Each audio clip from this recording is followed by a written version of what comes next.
So, I'm having a hot water bottle so I don't get too cold. It's December the 26th, and as you can see, we got a little bit of snow.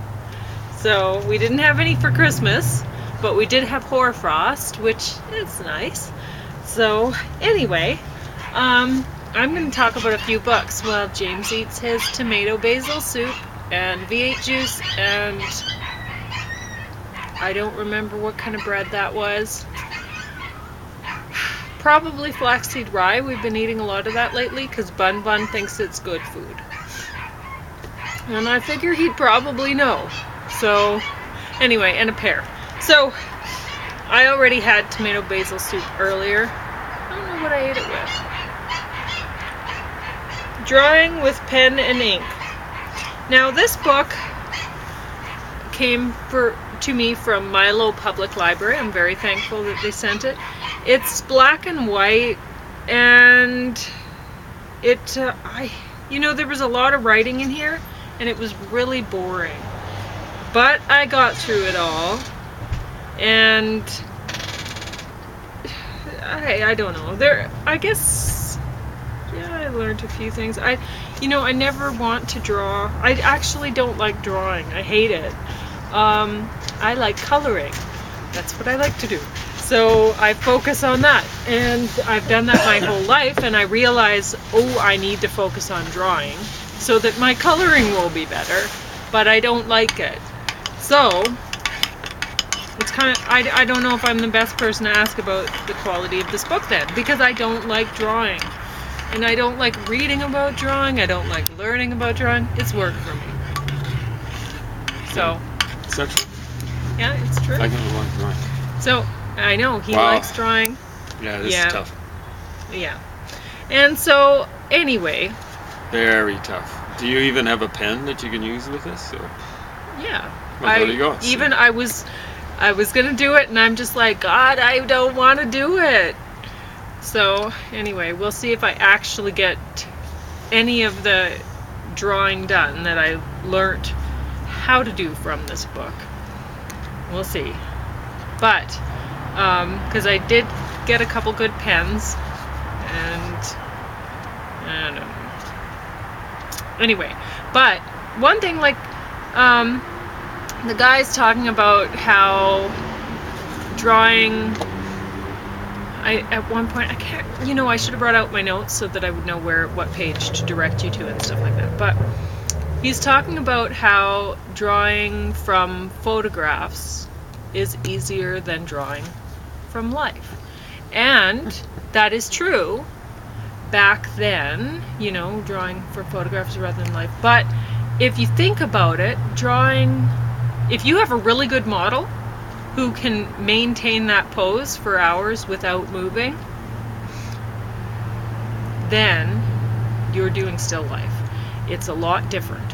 So basically, like what I've found, it's actually easier to draw.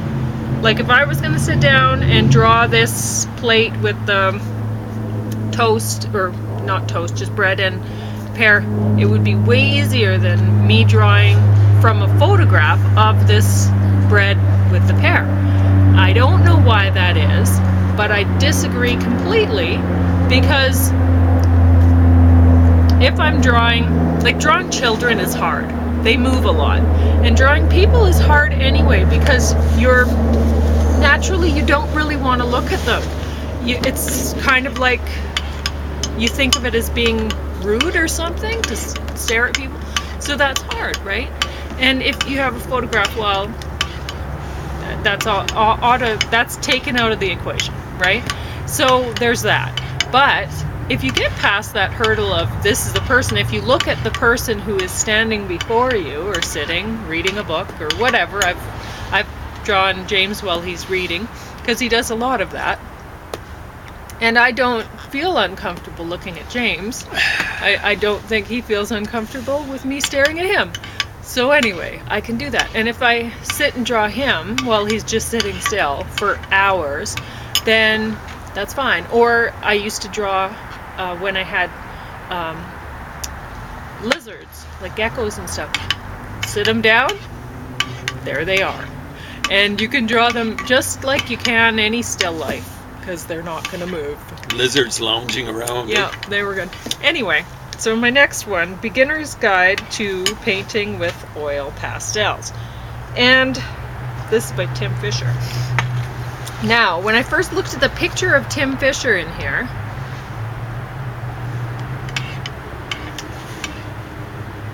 he looks like a good guy. he does Just look like a good regular guy. And and Yeah. kind of androgynous, actually. Like, I didn't know. I thought Yeah. Tim Fisher, but yeah, that's man. But you can't really tell. He just looks like a really friendly person. And anyway, He's just old. When people get old, they get androgynous looking. except for you with all your hair. Well, It's- exactly. No woman has that much hair on her face. Well, maybe some bearded There's the ladies occasional from one. the circus. Anyway, I did really enjoy the stuff near the end when he's painting the cityscapes with the people. Well, painting. Oil pastels. When he's drawing, I suppose. Like, I really like the color you get off oil pastels. That's what I used to work with when I was a teenager. I loved it. So vibrant. But anyway, I've been working with soft pastels, which I don't. But I don't know. I might be able to use some of this. Like, he has some different techniques in here that, It looks different. yeah. So it's not your run-of-the-mill kind of stuff he's using. Like, he's doing a little bit of, see, black acrylic Scraping ink them. in there and Oh, stuff like that, right? Like, he's putting some other things in there. It's not just solid oil pastels. And he's doing it like he uses a paintbrush on them and stuff like that. It gets results. He does. It's very different. So, I don't know. I don't have any oil pastels right now, so I can't do this, but yeah, I might at some point. Now, I guess I'm going to talk about this, and then if I have time, I'm going to talk about these witchcraft books a little bit. So, I read this morning. This is Yoga Meditation by Gregor Mael. Maybe. Nail. Okay. Nail. This one came from Tabor for me, so not that far away. Page 23, yogic meditation postures equals effortless natural alignment. Lying on the floor is effortless, but increases gravitational downforce area, so it increases heaviness, whereas yogic meditation postures induce lightness. 24, feet and hands must be turned away from the floor, so the ground cannot absorb prana, life force. Legs must not be lower than the Muladhara, base chakra, so that prana and blood flows are directed upwards. Pelvis must be tilted forward quite strongly so that the spinal double S curve is exaggerated and the spine assumes the shape of a cobra ready to strike. To stimulate Mula Bandha, the perineum must either press into the floor or be stimulated by the left heel. Ideally, through forward tilt of pelvis, the heel should press into the abdomen to stimulate Uddiyana Baddha? I don't know why I wrote these words. I was thinking, oh, James will help me with this. Well, anyway, he can't help me with reading my writing. It's really tough. So, no slumping or slouching. Anyway. And then, Vera sent, I drew a little man sitting in his little pose. And, page 36, fast to gain spiritual insight. Peristalsis is apana in action. Fast for as little as 4 days to achieve deep meditative state. Jesus and Buddha fasted for a month. 37 fasting. Eat pure light food for 1 to 2 days. 2 take Epsom salt. 3 drink water, tea, veg broth. 4 enema daily, because without food, peristalsis stops and any material remaining in the intestines will become toxic if it remains there. Yogis are wary of colonics since they may enlarge the intestines. In extreme cases, intestines can rupture during colonics. 40. Yoga suggests eliminating meat from diet because the body is the crystallized history of its past thoughts, feelings, emotions, What you think today will create who you will be tomorrow. You may get positive energy from an animal who has been raised wild and free. Eating caged hens and other species equals eating their despair, despondency, anxiety, aggression, disease. 41. In India, it is said that you become a true vegetarian only after 3 generations. First generation vegetarian struggle. Jesus and Buddha weren't veg, and they were still mystics. Along with meat, try to avoid fried foods, those which are hard to digest, warmed up food, and eating too much. Overeating drives apana down. For yoga, you must be lithe and light. He recommends Dr. Joel Fuhrman's book, Eat to Live. 47. In order to obtain supercharged... You've got that book, or you looked at it, right? No? You know, I did recognize the name, so I guess maybe I did, but I don't know. I don't remember offhand. But James remembers. Can't have been that good. I think so. In order to obtain supercharged intelligence, ekagra, we need to convert the body's lower fire, pitta, into pure elemental fire, agni. If pitta is too strong, it leads to inflammation. Kapha is ejected through fiery asana practice and techniques such as Kapalabhati and Ujjayi pranayama. 47. Vata is ejected through pranayama. Surya Bedhyana pranayama. Pitta is ejected by converting it to agni. The prime method for ejecting all 3 doshas, Bastrika, but it's complicated. If agni is present in the human body as pitta, it's limited to the lower chakras and there manifests as hunger for food, possession, sex, and general sense indulgence. It blocks the ascent of Kundalini and increases one's identification with the body. Purify Agni to drive Kundalini up. Adopt vegetarian diet. Abstain from intoxication. Practice mental, emotional hygiene. No negative thoughts. Practice Noli Kapalabhati and Bastrika daily. Visualize divine image with,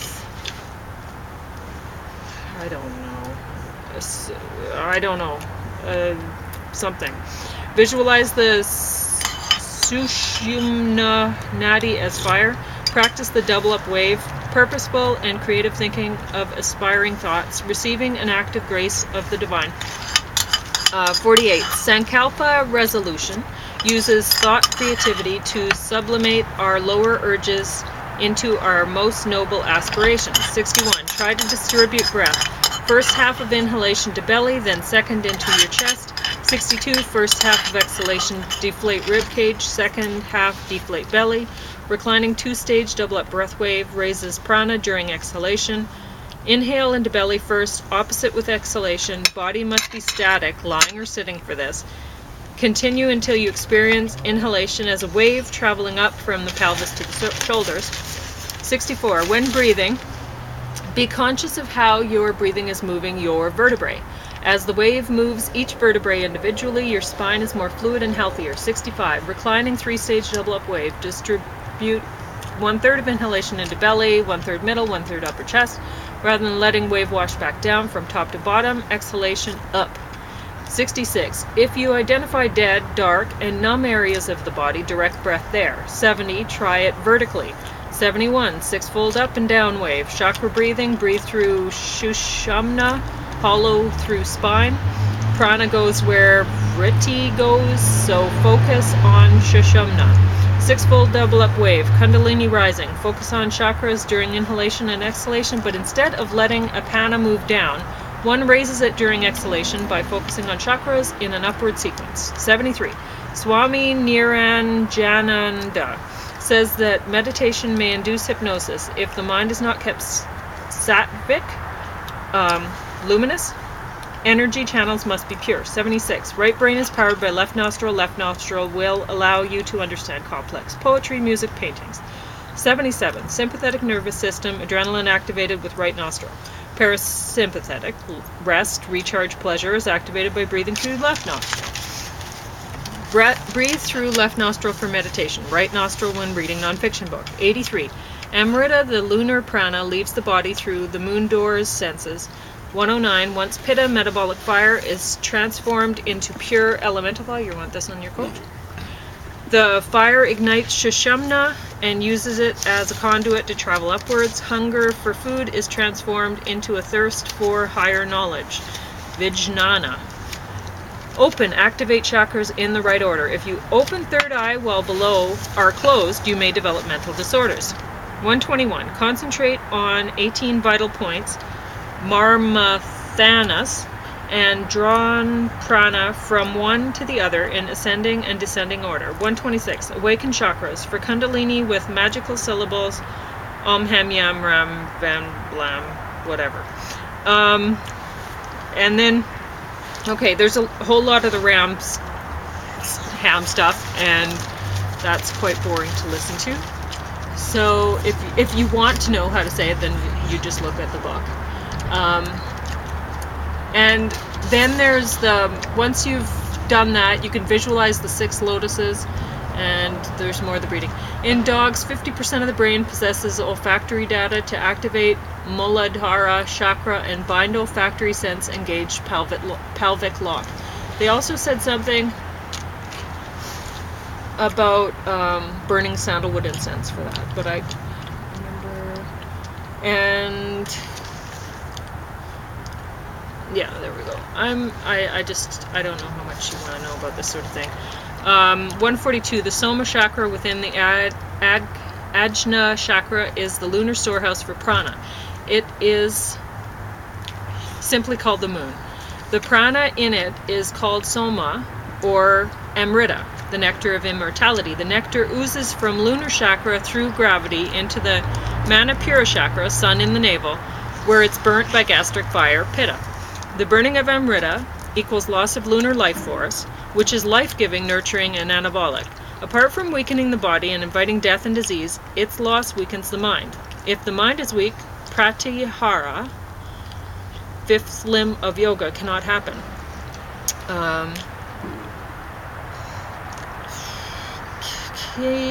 Chari Mudra, an advanced form of Jiva Bandha, can be used to reabsorb the Amrita. To reabsorb Amrita, slowly extend the time that you keep the tongue rolled back. Gaze between eyebrows to arrest REM. Page 151, Tulsi beads, mala, may be useful. Move one bead every time when you return to the Muladhara chakra or when you commence a new inhalation. And these are supposed to be the correct colors of the lotus chakras. He was saying something about it was he was kind of being a little smart about it. He was talking about the chakra colors, being they're just like some fictional representation caused by what did he say? Pop art or something like that. So anyway, you're used to seeing probably the red, orange, green, yellow. Is it? Yeah, and the red, orange, yellow, green, blue, purple. Like the rainbow, right? But anyway, this is what it's supposed to be like. I don't know if it matters. Focus on the petals of each chakra. The number represents the number of major nadis, energy channels that emit from it like spokes from a wheel. Coccygeal, 4 petals. Sacral, 6 petals. Lumbari, 10 petals. Thoracic, 12 petals. Cervical, 16 petals. Cranial, 2 petals. The sum of all petals is 50, which is also the total numbers of letters in the Sanskrit alphabet. And then the yantra shapes are square, sickle sort of thing, triangle, Jewish star. Star David, it's called. Okay. Circle and another triangle, apparently. And ashrama, stage of life, 4 stages. Brahmachari, student, 25 years. Grath, you know what, I'm just going to say the English translation. Householder, next 25 years. Forest dweller, age 50 to 75. And then mystic after age 75. Yeah, you say that G-R-I. Oh. Or G-U-R. It's a It's usually transliterated as RI, but There seems like there's too many consonants in this well, language. it's like an R that you say like this, R. Oh, okay. So Rahasta. Okay. Varna means professional group caste. The caste system today is a perversion of the original. Spadharma, your sacred duty. Third eye chakra, third ventricle of the brain. Ventricles are hollows that are filled with cerebrospinal fluid. They have a direct connection to the sacrum. The sacrum floats in the sacroiliac joints, and it performs a constant bowing movement, which pumps cerebrospinal fluid. CSF is linked to Kundalini. The Ajna chakra, third eye, is the lunar storehouse of prana, linked to Manipura chakra, which is the storehouse of solar prana. The Manipura chakra dominates today, while Ajna is only a vision and promise of the future. Fourth chakra, I'm on page 221 now. Fourth chakra feels existence of God and develops trust. Fifth chakra understands divine law. Sixth chakra realizes God but maintains one individual identity. Seventh chakra, one merges with God. Eventually one's own identity is extinguished. If you stay too long there, identity cannot be recovered. Seventh chakra is outside the breathing cycle. Attain it through breath retention. This chakra, Sahasrara, 1,000-petaled lotus, provides a pinnacle of human experience. Tradaka, purge subconscious by staring at divine, page 222. So, anyway, which kind of makes sense. If you stay too long without breathing, you will not come back. So, anyway, now, what I found I was looking at this because I wasn't quite sure about with the witchcraft, they do meditation too. They're meditating in a very different way though. If you look at how they're meditating, they're grounding themselves by putting their feet and hands on the ground, and often their foreheads too. And sometimes they just lay right out to ground themselves, and they're pulling the energy up through their feet while they're casting the circle and doing the magic and whatever. The energy is coming from the earth into them, so they're really rooted. Whereas with this, it's the exact opposite. So what I was wondering, why I picked this up, is I was wondering, well, if you already know how to do this, maybe this is just a natural transition. You're already knowing this. Different kind of meditation, apparently. So I don't think you could use this for Wicca. I really don't, because you're supposed to be lighter. The energy flow is completely different, and it seems to be coming from a different source or something like that. With this, it's the earth. It's coming from the earth. You're grounded. You're like rooted into the earth, basically, while you're doing this with the energy, right? And then afterwards, you put all the energy back into the earth, or you feel sick. So, anyway, so I think this is very different, looking at these two, having read this. But I found this very interesting too, and I learned quite a lot reading this morning. Did you learn from my notes? Did you enjoy it? A little bit, sure. Yeah. Yeah, on that note, we probably should go in. Yeah, maybe cold. We'll have a deck. Maybe later, and I'll talk about the other stuff at a later date. A lot of stuff. Yeah. It's pretty cool. Yeah.